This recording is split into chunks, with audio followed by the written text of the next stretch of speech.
parfait. Prends le time, juste pour te prévenir, l'eau elle est pas mal montée. Du coup, il y a un autre chemin à prendre. Pour moi, l'escalade, c'est bien plus qu'un sport. C'est un art, un mode de vie, une communication. Quand je grimpe, c'est une expression corporelle, au même titre que la danse, où les mouvements sont dictés par les prises du rocher, et nous sommes dans un opéra vertical. Tu fais une séance avec tes potes, quand tu grimpes, tu es là, et tu tiens d'une sensation à une sensation, tu es dans l'instant présent. Tu vis ici et maintenant, et tu kiffes ton présent. Et ça, c'est vraiment quelque chose que j'aime dans l'escalade. Je pouvais pas grimper en salle, j'avais pas de potes de cordée pour grimper. Je me suis mis à grimper au-dessus de l'eau en psychobloc, dans les gorges de l'Ardèche. En plein hiver, je mettais mon pull. Si je tombais dans l'eau, je ressortais à la nage. J'ai vraiment, on va dire, commencé par de l'escalade plaisir. Et je pense que c'est hyper important, quand tu es motivé sur le rocher, tu grimpes bien, tu grimpes mieux et tu te fais plaisir.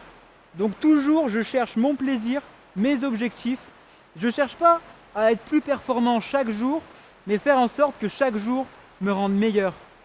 Je dirais que pour moi, le plus beau, c'est pas le sommet, mais c'est l'itinéraire. Parce que quand je prépare une performance de dingue, que ce soit en solo intégral ou en escalade, la performance, je la fais avant. Je vais la faire dans mon lit, je vais la faire dans mes nuits, je vais rêver et me dire mais ça c'est incroyable.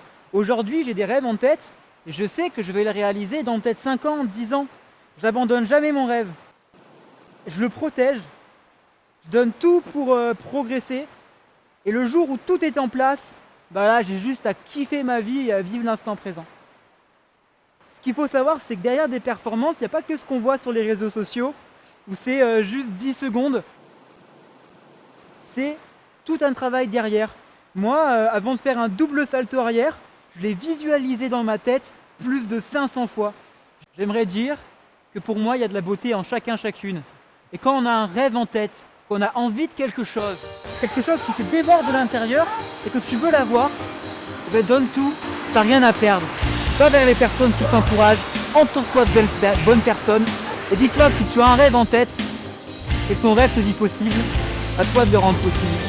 Et on est tous là pour t'encourager à le faire.